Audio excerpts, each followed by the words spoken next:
de Israel. E eles dizem: os nossos ossos se secaram, pereceu a nossa esperança, estamos cortados. Portanto, profetiza e dize-lhes: assim diz o Senhor Deus: eu abrirei as vossas sepulturas e vos farei sair delas, ó povo meu, e vos trarei a terra de Israel. Aleluia, glória a Deus. Uma palavra profética, uma palavra, de revelação dada pelo Senhor ao profeta Ezequiel. E enquanto eu buscava em Deus algo para a gente meditar nessa noite, dar continuidade ao que Deus tem vindo falando nas quartas-feiras, Deus vem ministrando sobre fé, sobre confiança em Deus, sobre exercitar a fé. E aqui eu vejo um texto completo que fala sobre isso. Fé, exercitar a fé. Mas aqui Deus dá chaves transformadoras no exercício da fé. Hebreus 11:6 diz que sem fé é impossível agradar a Deus. O mecanismo, o meio para agradar a Deus não é cabelo comprido, não é saia, não é colarinho fechado até o pescoço. O meio possível para agradar a Deus não são vestimentas, é a fé. Sem fé é impossível agradar a Deus. Tá me entendendo? A fé é algo pessoal de cada um. É algo pessoal, exclusivo, individual de cada um. Uns têm mais fé, outros têm menos. Uns têm uma medida maior, outros têm uma medida pequenininha, rasa de fé. Cada um tem uma medida de fé. E é essa fé que agrada a Deus ou desagrada a Ele. Tá me entendendo? Se eu tenho ela e eu a exercito, eu a ponho em prática, quando vem as adversidades, quando vem as lutas, quando vem os gigantes, quando vem os problemas e eu exercito a minha fé, eu estou agradando a Deus. Eu posso desagradar a minha carne, eu posso não agradar a mim mesmo, mas quando eu exercito a fé, eu agrado a Deus. E eu libero um milagre na vida. Nem sempre agradar a minha carne, a mim mesmo, é o correto. Jesus disse que não tomar a sua cruz, negar-se a si mesmo e vir após mim, não é digno de mim. O Senhor Jesus falou sobre isso, que não é agradar a carne, mas é renunciar à carne, renunciar às paixões. Tem hora que dá vontade de esganar. Eu posso estar com a razão, mas nem sempre é a atitude que vai agradar a Deus. Normalmente a atitude que vai agradar a Deus é o que Ele ensinou em Mateus. Se te bater no rosto, oferece o outro lado. Se te forçar a caminhar 1 milha, vai 2. O evangelho do reino dos céus, ele é diferente do evangelho que os homens têm pregado aqui. O evangelho do reino é renúncia, é morte, é cruz, é perdão. O evangelho do reino é Cristo em nós. Por isso aquele ditado: em seu lugar, o que faria Jesus? Se nós tivermos esse princípio diante de um problema, de um desafio, para mim não pecar, qual seria a atitude? No meu lugar, como é que Jesus agiria? No meu lugar, como é que Jesus se comportaria? No meu lugar, como é que Jesus falaria? Tá entendendo? E aí, meu irmão, minha irmã, a coisa começa a ser diferente. Amém? Estão comigo? Que bom. Que parece que vocês não estão comigo. E o profeta, então, ele começa a revelar algo. Veio sobre mim a mão do Senhor e Ele me levou no Espírito. Queridos, enquanto a gente não andar na dimensão do Espírito, a gente não vai entender as coisas de Deus. Diga para quem está perto de você assim: enquanto você não andar na dimensão do Espírito, você não vai entender as coisas de Deus. As coisas de Deus são na dimensão do Espírito, não na dimensão da carne, da razão. Mas eu não estou entendendo. A dimensão do Espírito, a nossa razão não cabe. A nossa razão não tem espaço. A dimensão do Espírito é acima da razão. A dimensão do Espírito é fé. Fé.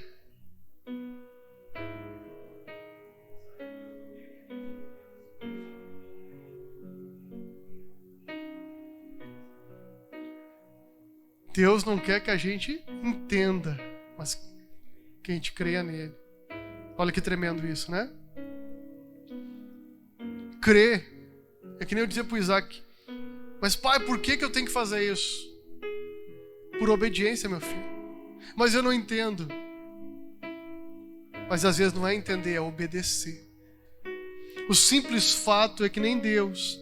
Nem sempre Deus quer que a gente entenda. Muito bem ponderado. Deus quer que a gente creia. Mas por que eu estou passando por essa luta? Meu Deus, por que eu estou passando? Eu sou fiel, eu oro, eu jejuo, eu vou na igreja. Eu não estou fazendo mal para ninguém, eu estou obedecendo a palavra. E essas lutas tudo na minha vida. Por quê? Não é para entender. É para crer. Crer que Ele está cuidando de você. Crer que Ele está no controle. Crer que Ele está atento a cada uma das nossas necessidades. Amém? Porque se Deus te revelar o porquê para você entender, você não vai aguentar. Não vai aguentar. Saber do porquê que Ele permite certas coisas hoje. Por causa do propósito que Ele tem lá na frente. E às vezes nós não estamos preparados para o propósito, então Ele vai trabalhando em nós, com certas lutas, dificuldades, problemas. Para nos fazer melhor, para nos amadurecer, para nos preparar. Para fazer de nós o instrumento que Ele deseja de nós. Amém? E aí então, ele disse, o Senhor veio sobre mim, e no Espírito Ele me levou no meio de um vale, uma baixada, né? Que estava cheio de ossos. E Ele me fez andar ao redor desses ossos. E eu vi, diz ele, que eram muito numerosos sobre a face daquele vale, e eles estavam tão secos, aqueles ossos. E aí Deus pergunta para ele, versículo 3, e ele me perguntou, filho do homem, poderão reviver ou viver estes ossos? Olha a atitude do profeta, e olha a resposta dele. Senhor Deus, Tu sabes. Deus está perguntando para ele, e o profeta responde, né? No natural. Tirando dele fora, né? Vai que ele me pede para orar, vai que ele me pede para fazer algo. Né? Deus, Tu sabe. Então Deus em sua bondade, em sua misericórdia, Deus em sua graça maravilhosa. Versículo 4. Então Ele me disse, profetiza sobre esses ossos e dize-lhes, ossos secos, ouvi a palavra de quem? Do Senhor. Assim diz o Senhor Deus a estes ossos, farei entrar em vós o Espírito e vivereis, porei nervos sobre vós, farei crescer carne sobre vós, e sobre vós estenderei pele, porei em vós o Espírito e vivereis, e sabereis que eu sou o Senhor. Deus estava dizendo para o profeta, está vendo esses ossos sim, Senhor? Estão sequíssimos. Pode por acaso eles reviverem? Ah, Deus, Tu sabes. Tu faz o seguinte, profetiza sobre eles. Assim, assim diz o Senhor. Vai voltar a ter carne, pele sobre os ossos. Vai voltar a ter o Espírito. Vocês vão voltar a viver. Versículo 7. Ele questionou? Versículo 7. Ele argumentou? Versículo 7. Ele disse, espera um pouquinho, vou me encher de fé. O que diz o versículo 7? Portanto, profetizei como me foi ordenado. Quando você vai ao médico e o médico diz, tem que tomar tal remédio, tanto e tanto tempo, por tanto tempo, o que você faz? Já escreve na caixinha, né? E obedece. Mas por quê? Porque ele é o médico. Ele estudou para isso, ele sabe do que ele está falando, não é? Por que com as coisas de Deus a gente questiona? Por que com relação a Deus a gente tenta argumentar? Por que com relação a Deus a gente tenta ainda querer dar uma explicação? Para as coisas do homem humano, a gente prontamente obedece. Por quê? Porque a gente ainda está na dimensão do natural. A gente quer fazer as coisas do natural que a mente está entendendo. Mas quando a gente começar a entrar na dimensão do Espírito, a gente não vai argumentar, a gente vai também obedecer. E ao obedecer, vamos ver o resultado acontecer. Tá entendendo? Se a gente questiona, argumenta e tenta falar alguma coisa, porque a gente está na dimensão da carne, do natural. Porque quando eu estou na dimensão do Espírito e Deus fala, eu obedeço. Porque o meu natural não vai entender, mas eu obedeço. Deus diz, vai lá e fala para aquele homem lá que eu amo ele. Mas Senhor, eu não conheço. E se ele, sei lá, não entender, não receber, sei lá. Eu estou no natural. Agora quando Deus diz, vai lá e fala para ele que eu amo ele. Senhor, eu vou. Ei, vizinho. Deus manda te dizer que Ele te ama. Jesus te ama.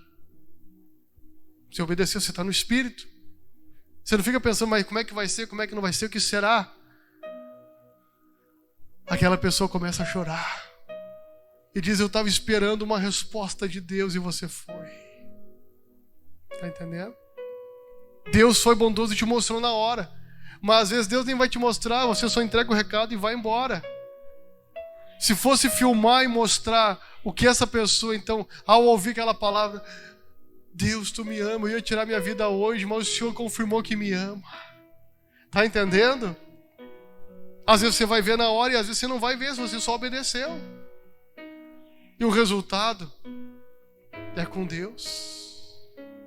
Então as coisas do Espírito, a gente, quando você entra na dimensão do Espírito, você não argumenta, não questiona, não fica querendo entender, não, você obedece. Porque você sabe que é o Espírito de Deus falando contigo. Vai lá e ora por isso. Vai lá e faz isso. Eu estava no Jocum e aí nós tínhamos um momento prático de sair para evangelizar. E aí um colega disse, olha, Deus falou uma coisa doida comigo. A gente estava aprendendo sobre ouvir a voz de Deus. E a gente saía da base onde a gente estava, era uma escola, e a gente ia pela cidade evangelizar. E aí um colega disse, eu vi uma coisa doida hoje. Aí eu e outro colega, o que foi? Deus mandou, tem uma fruteira no caminho que a gente vai ter uma fruteira.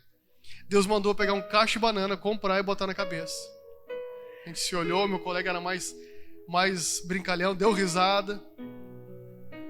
Aí eu disse, olha, se Deus te falou, cara, obedece. O máximo que vai acontecer é nós comer esse cacho de banana depois. Mas se Deus te falou, obedece. E nós fomos indo. Observando se alguém ia passar, estando sensível à voz de Deus. Que Deus falasse, nós ia obedecer. E ele foi o primeiro que ouviu uma coisa clara de Deus, comprar um cacho de banana e botar na cabeça. Lógica nenhuma. Uma razão humana para entender isso. Vocês já viram alguém passar com um cacho de banana na rua? Na cabeça? Não, né? E nós ficamos ali em espírito, orando por ele. Deus só, cara, Deus te falou, vai. Juntamos, demos um troco. Né? Não era muito, não sei a cara. Mas chutou as moedas e ajudamos ele também. Ele foi lá e comprou um caixão de bananas bem bonito. Isso aí, quando ele botou na cabeça, tinha um rapaz do outro lado da rua que deu um berro. Deus! Tu existe mesmo! E a gente se olhou, já entendemos o recado. E ele se levantou e veio correndo e agarrou meu amigo. Começou a chorar. E eu disse para Deus, Deus, se tu existe, eu vou te pedir algo inusitado. Que alguém entre nessa fruteira e bota um cacho de banana na cabeça. Até o meio-dia, senão eu vou tirar minha vida. Porque eu não aguento mais. A esposa tinha ganho nenê recentemente. Ele não conseguia emprego. E ele não aguentava ver aquela situação, se sentia muito humilhado e ia se matar. E aí nós abraçamos ele, né, que é a tua casa. Né, nisso vinha o nosso líder do treinamento. Ele já veio, não, eu conheço, né, que é o bairro. Fomos lá, mobilizaram, trouxeram ela, porque à noite, né, o grupo da Jocum ia pregar numa igreja próximo dali. Falamos com o pastor local, o pastor se mobilizou com rancho e arrumou um serviço pro rapaz. Aí de noite a gente entregou o rancho e a notícia para ele que ele já tinha um emprego. O rapaz se tornou ministro de louvor da igreja. Ela se tornou líder da rede infantil. Por quê? Porque ele se moveu no Espírito. Deus não falou com ninguém de nós, eram 22 rapazes. Deus fala com um que pediu uma coisa inusitada para ele: botar um cacho de banana na cabeça e andar pela rua. Não disse por quanto tempo, não disse até onde era para comprar e botar. O outro disse: Deus, se tu existe, eu quero algo inusitado. Eu quero ver alguém com um cacho de banana na cabeça. Eu não vou matar, eu não vou tirar minha vida. Olha o mistério. A importância de você andar no Espírito. Tá me entendendo? Ah, mas Deus te pede você ir lá e ofertar naquela pessoa. Deus te pede você ir lá e dar o seu sapato novinho que você comprou. Vai ser o número que a pessoa calça. Mas eu nem sei se ele calça ou não. Se Deus falou. Tá entendendo?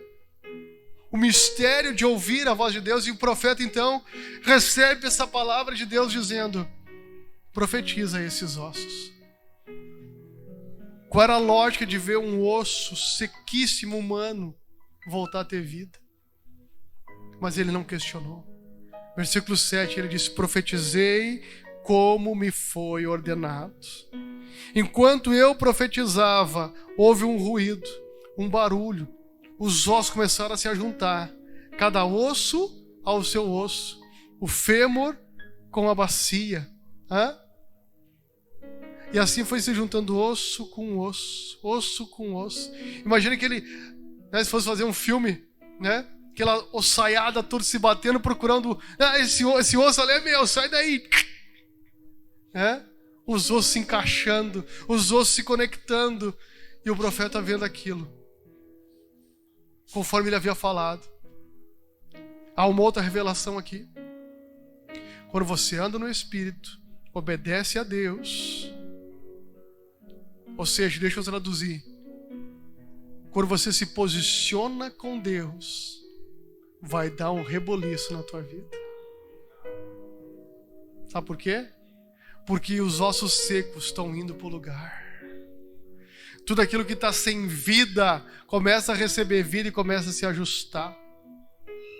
O problema é que nesse interim que os ossos estão se ajustando, que o barulho está acontecendo, a gente para de profetizar.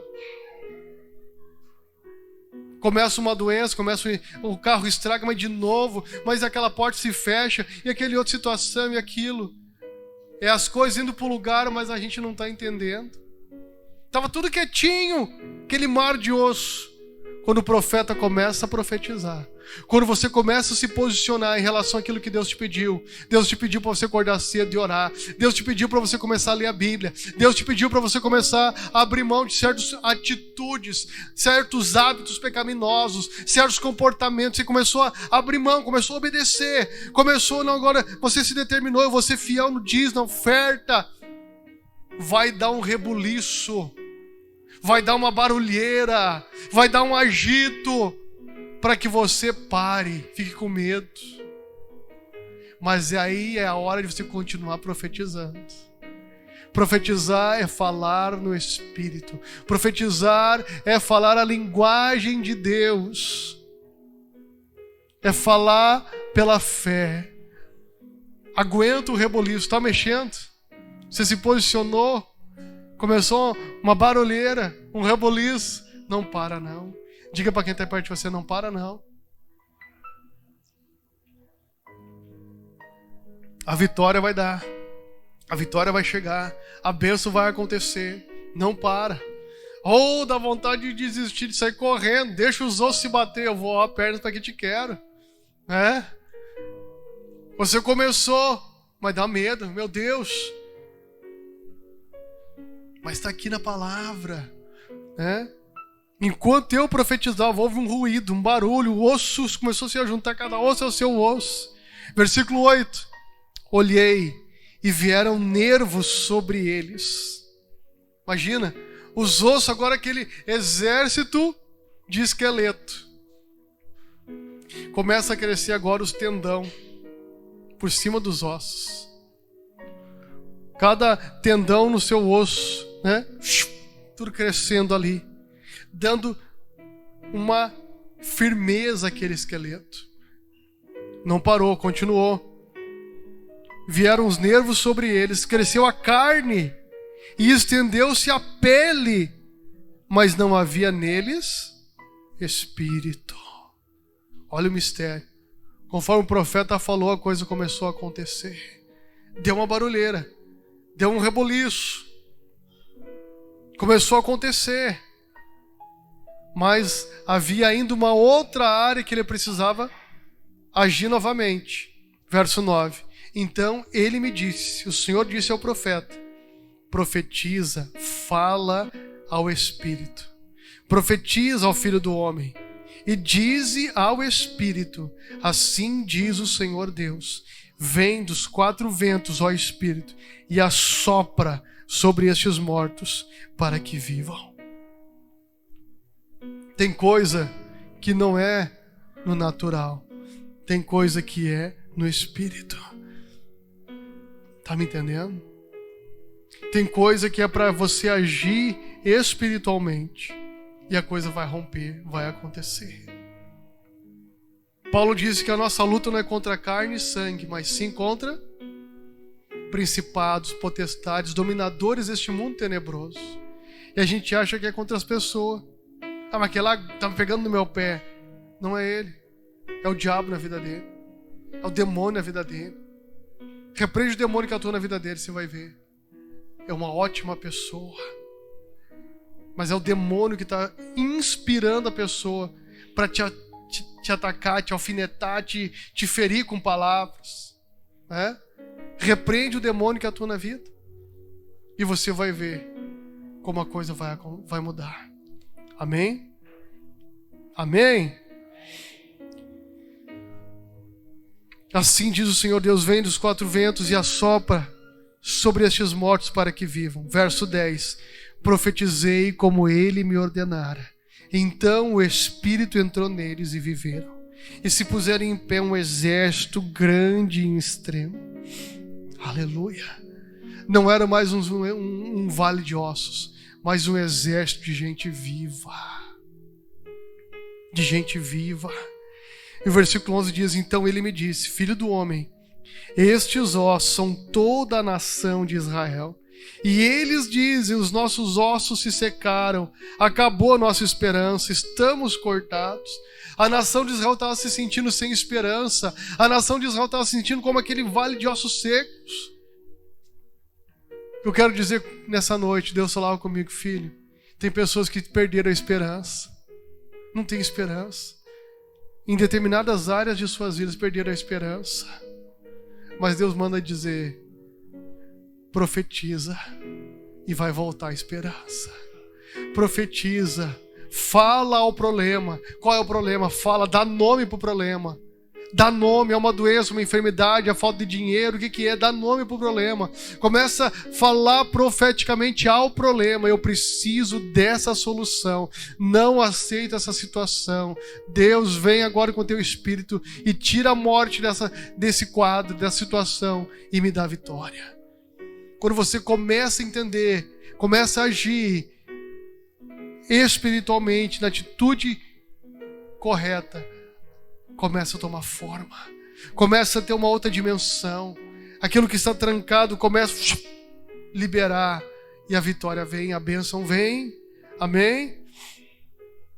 Deus compara uma nação como aquela situação e revela para o profeta, né? E o versículo 12: portanto, profetiza e dize-lhes: assim diz o Senhor Deus, eu abrirei as vossas sepulturas e vos farei sair delas, ó povo meu, e vos trarei a terra de Israel. Deus estava dizendo, ó, tem gente que está se sentindo morto, sem ânimo, sem esperança, mas Deus estava dizendo, eu vou abrir a sepultura e vou fazer vocês viver de novo. Olha o desejo de Deus. Às vezes a gente pode estar se sentindo lá embaixo, sem ânimo, sem esperança, sem vigor, para baixo. Mas Deus está dizendo, eu vou abrir a sepultura. Eu vou fazer vocês viver de novo. Amém? Deus é um Deus que não desiste da gente. Deus é um Deus que não abre mão de nós. Você pode desistir de você, mas eu quero te dizer que Deus não desiste de você. Você pode desistir do seu casamento, mas Deus não desiste do seu casamento. Você pode desistir daquele familiar, daquele filho, daquele parente, mas Deus não desiste dele. Deus não desiste. Porque Deus pagou um alto preço, entregando seu único filho para morrer numa cruz. Então eu quero te dizer nessa noite, não desista. Não desista de ninguém, não desista de nenhum sonho, de nenhum projeto. Deus é poderoso para abrir a sepultura e fazer viver novamente aquele sonho, aquele projeto. Aquela situação pode ser transformada pelo poder de Deus. Aquela situação pode ser completamente mudada. Jesus, num casamento, transformou água em vinho. Água em vinho.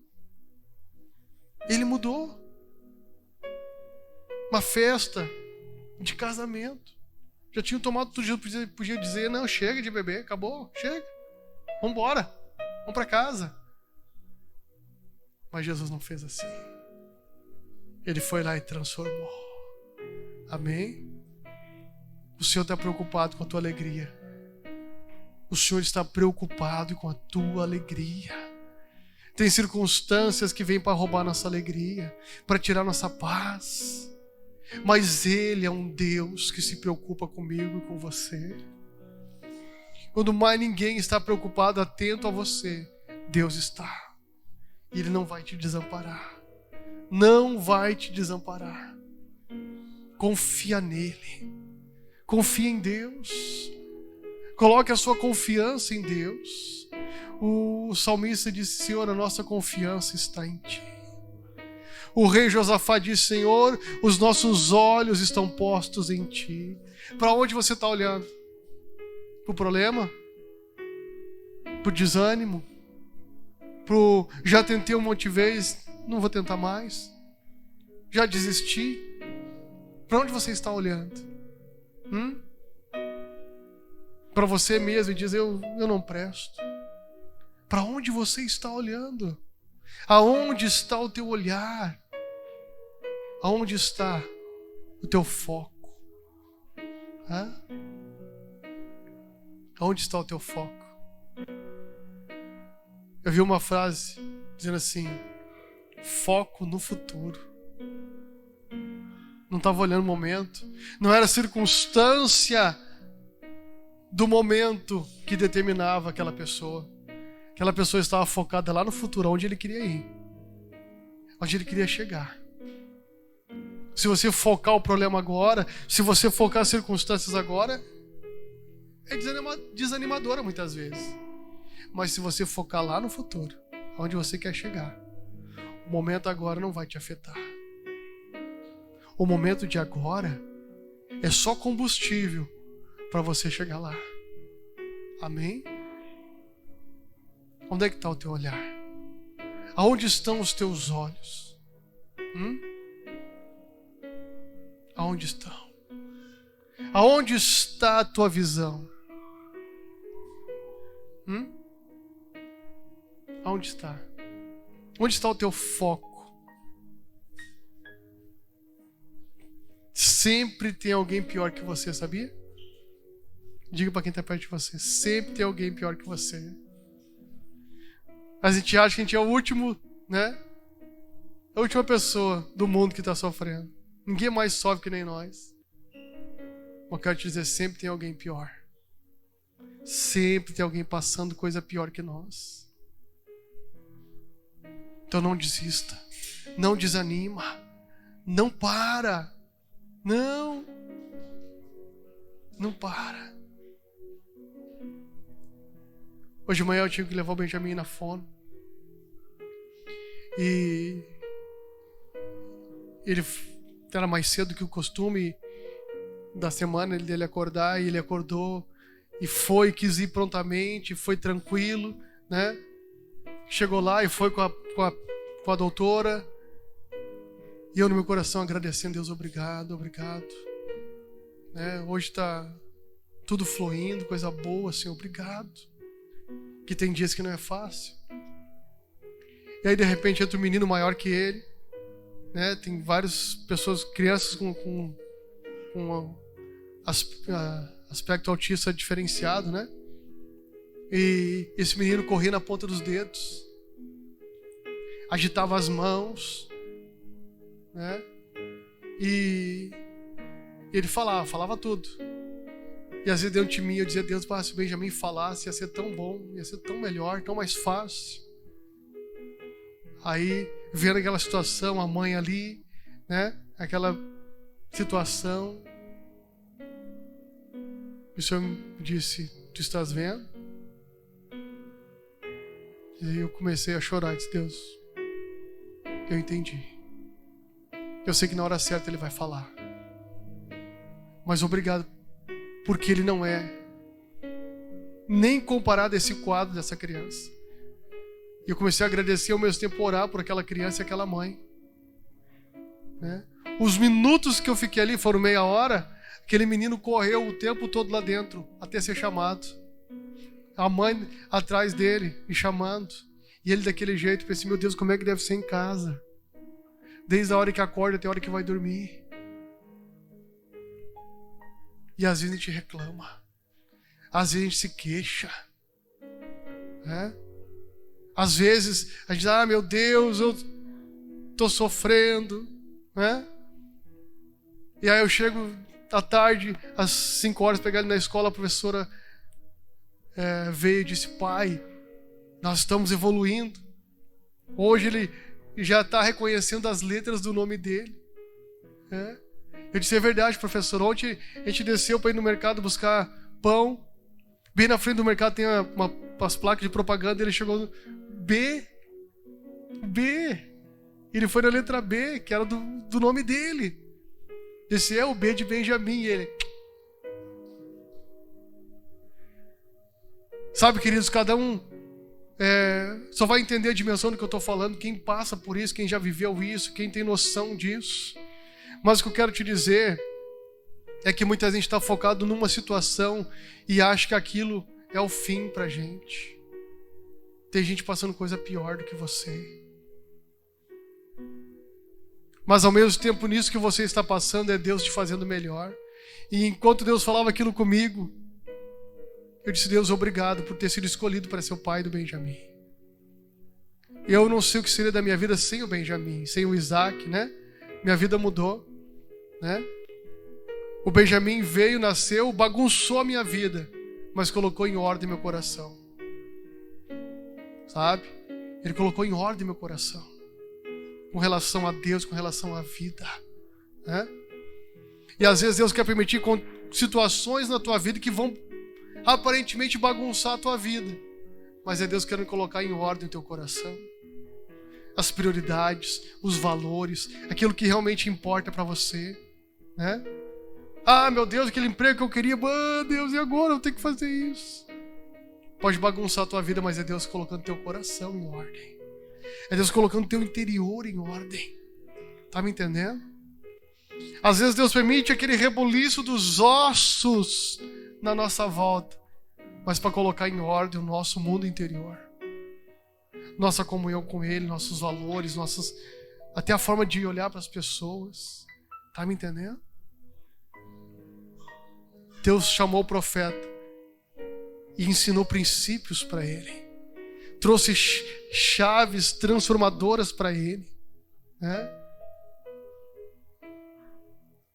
Ele queria jogar a responsabilidade para Deus e eu disse: não, é com você. Para de jogar para Deus, é com você. Deus está esperando uma atitude sua. Levanta e profetiza sobre a tua casa, profetiza sobre a tua família. Levanta de madrugada e vai lá, abençoa a tua esposa, abençoa os teus filhos, abençoa. Abençoa, profetiza vida, profetiza cura, profetiza. E você vai ver o agir de Deus, o sobrenatural de Deus. Tá me entendendo? Tá me entendendo?